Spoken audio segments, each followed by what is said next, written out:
everybody, my name's Hollis and welcome to my channel, Watercolor with me. Feel free to like and subscribe and comment below. Today I'm just going to be going over some of the basic supplies that you need to get started with watercolor painting. So the biggest one, of course, is going to be the paints. So watercolors come in a couple different forms. They either come in a tube like this, or they come in a half pan like this, and you can either order individual tubes of paint, you can order sets, you can order individual half pans from companies, you can also order pre-made sets as well. One that I've had for a really long time is this one from Winsor & Newton. It is their Cotman series. It's a nice student grade. It's really good for practicing and learning.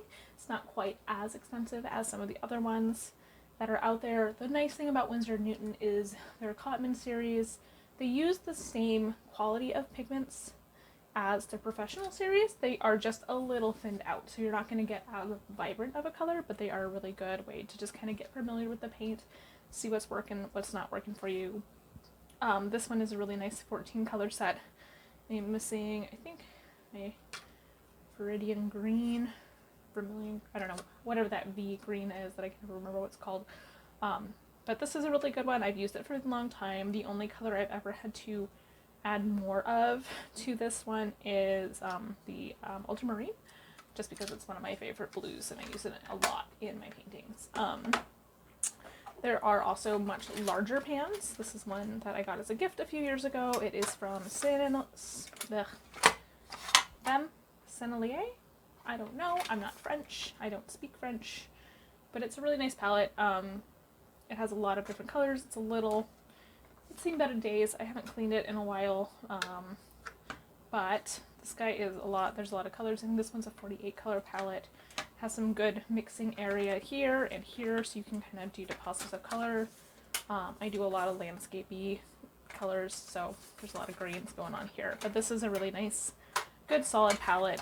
It does have a little bit of a loop, so you could kind of hold it while you're painting on the go. It's a little bulky and awkward for that though for me personally, plus it does weigh a lot because it is metal, so, but it is a really good one. I've used that on a lot of my paintings. There are some of the colors in there that I really love, so I kind of pick and choose. Another option is you can build your own palette. This is really good if you have tubes of paint lying around or you like certain colors from some brands, but this is a little bit bigger than you want it to be and you're kind of on the go. This is what I use. Basically, it's an empty tin, metal tin.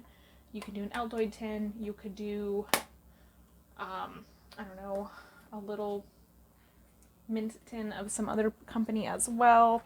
I have some smaller ones. This guy is one of them that you can also fill in. This is one that I got as a gift from somebody, and these are some handmade watercolors. And they just kind of put them in these little tiny bottle cups, which is kind of cute. But I've also had a small tin like this, and I've literally just taken my tube of paint, put a couple dots in the corners, and gone with that. I've literally also used an old pencil case and deposited some colors in the corners here. This one has some gouache in it, so I kind of use this as a quick travel palette too, because I have a couple brushes I can just sit in here and bring with me. So really, the world's your oyster. One thing I did do with this little travel palette is I added a pop socket to it. So that makes it really nice and handy, and then depending on where I'm at, I can just hold it really quickly and like set my paper down on a rock. I have a little sketchbook that I bring when I am hiking and I need my watercolor palette. So I have some greens and blues. I live in Alaska, so I have some good colors for some of the florals that we have here when they are out, but mostly greens, blues, and a couple other nice earthy tones that I can mix. The benefit of doing this kind of palette is if you do have the tube paints, you can put two colors in a thing. So I have like a warm yellow and a cool yellow in this guy here, and then I have like a nice blue and a nice purple in this guy, and some other ones that way. So that way you can kind of double up and still just have it. Because the reality is, one of these half pans is like a fraction of these paints. I did teach a couple watercolor classes lately. These two paints I have, I believe, are 15 milliliters, and I was able to make about a dozen a dozen 8 color sets, and I used like basically one entire tube for a dozen sets. So like there's a lot in here, and that's not necessarily even filling it all the way, about halfway with these. But if you let them air out and they dry, the paint lasts a really long time. So there's that. Some fun tips that. Okay. Next thing, of course, are types of brushes. So there are brushes like this guy here, which has a nice reservoir that you can put water in it. These are good for travel. I personally prefer regular watercolor brushes when I'm working, just because I feel like I have better control of the paint, but that's just how I learned, and so that's more familiar with for me. These are great though, because one of the things I don't like about this is it continually adds water, so my paint gets more watered down as I go. Whereas with the brush, I know exactly how much there is on it, and it stays that same color the entire time. So that's my personal preference. With brushes, there are natural fiber brushes, which are great. They hold a lot of water. They are nice and consistent. They hold their shape really well over a long period of time. I've had a handful of my natural fiber ones that I bought right after I graduated college. So about 8 years ago. Yeah, 8 years ago, and they're holding up. They look brand new still. Whereas I've had a few of my synthetic ones that they kind of get misshapen over time. Any brush will get misshapen over time if you're not caring for it properly. And with my synthetic ones, I tend to be a little less careful with them, and I tend to bring these when I travel as well. But they hold water pretty nicely. You can get some good color deposits. They do some good jobs, but really preference and budget is really what matters at this point, especially if you're just getting started. And other brushes that are out there are more like calligraphy brushes. These hold on to a lot of water, so depending on what you are working on, they might be a good option for you. They might not. I really like using them to do kind of loose florals, things like mums, daisies, this kind of abstract floral design with them as well. So these are some I use for different types of paintings. If I need my paper to get really wet, I do have a nice big kind of mop brush here, and this is a 1-inch guy. This is a synthetic, and I just use it to like get a ton of water on the paper all at once. If I'm wanting to do more of a smooth spread of water, I do have a 3-inch and a 1-inch. I think these are goat hair, and these just kind of hold on to the water really nice. I can't remember what the style of brush is called, unfortunately, but they're great. I really like them. They spread the water nice and evenly, and especially when working on a really big painting, this guy is super helpful for just making sure I get the entire paper wet and stretched before I start. I have a lot of other ones, and just depending on what I'm working on. Some of these are left over from when I was teaching classes, and yeah, anything is good. Any brush works. I use this one a lot too when I'm using gouache and other types of paint as well. Obviously, you also need water. That's super helpful. It is watercolor for a reason. And you do need more water than you think you do, especially if you're trying to get some different effects. So the more water you have to the pigment, the more translucent it's going to be. You can build up those layers later. Types of paper are hot press, which is like this guy, which is nice and smooth.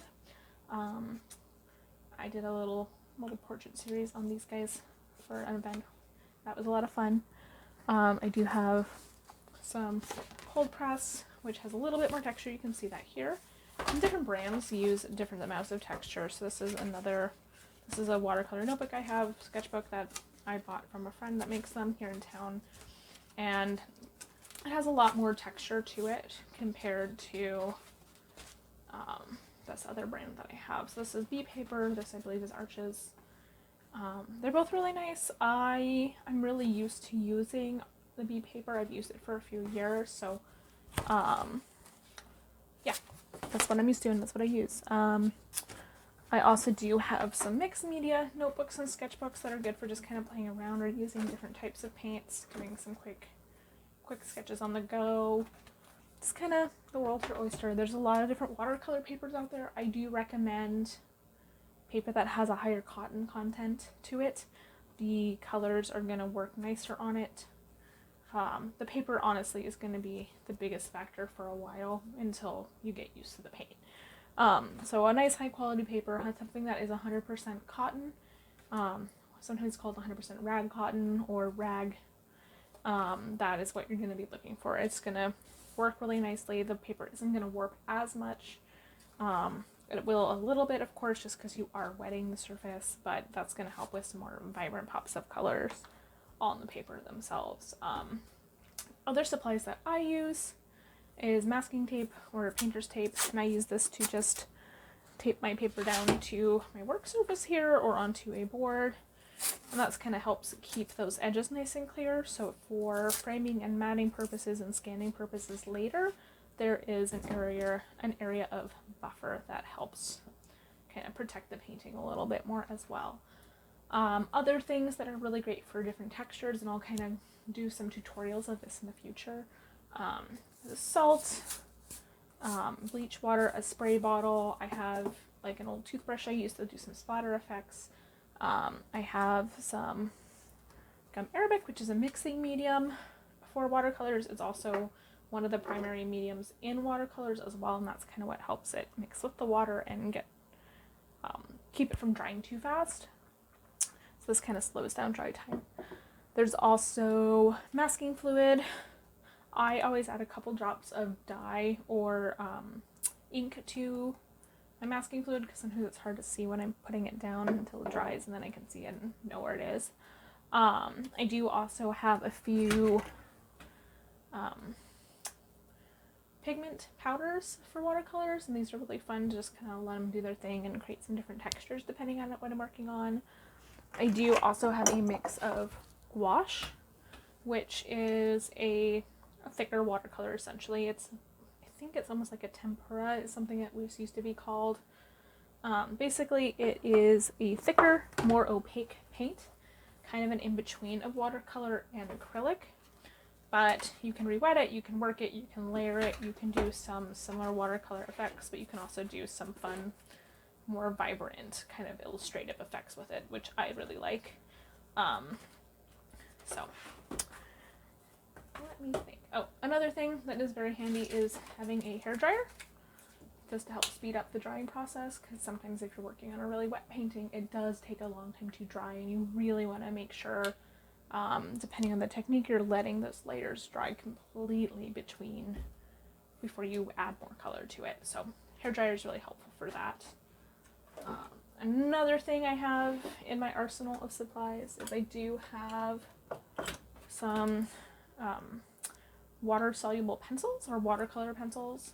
Basically, these are a version of watercolor as well, where you can just draw with them, do a couple lines with them, and then wet them, and they turn into the pigment. And depending on how hard you press, it's going to work really well, and sometimes it just won't work at all, or they won't dissolve all the way. So you might still get a little bit of the line work, but these are really nice, especially if you're just doing a quick outline sketch, just to get a good base shape down or a base outline. If you are doing some outdoor paintings, or if you're working on a larger piece and you just want to kind of do a quick mark of where you want shapes to end. So these are really helpful for that.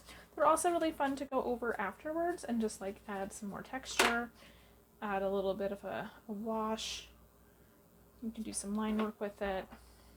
I think they're just another great supply to have.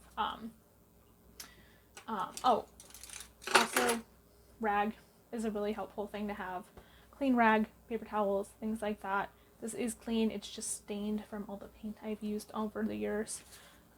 This is really good for dabbing excess water off of things. It's also really good for drying paintbrushes off if you have too much water. Having an extra piece of watercolor paper on hand is also really helpful, because it lets you kind of test out your color before you put it on your final painting. It just kind of depends on what your comfort level is with that. I don't use this a lot of times. Every now and then, if I'm working on a commission painting or something where the colors matter a little bit more to me, I will use it, but most of the time I don't bother with this because I'm very familiar with my paints and my palettes, so it's not as something in my realm of necessity, but they are handy. But yeah, I'm looking forward to doing more tutorials on this channel, kind of teaching you a little bit about watercolor basics, kind of doing some, just kind of watch me watercolor paint. I'll talk about what I'm doing while I'm working on it, kind of things. But yeah, hope you all are having a great day. Thanks for joining me. Have a great rest of your week. Bye.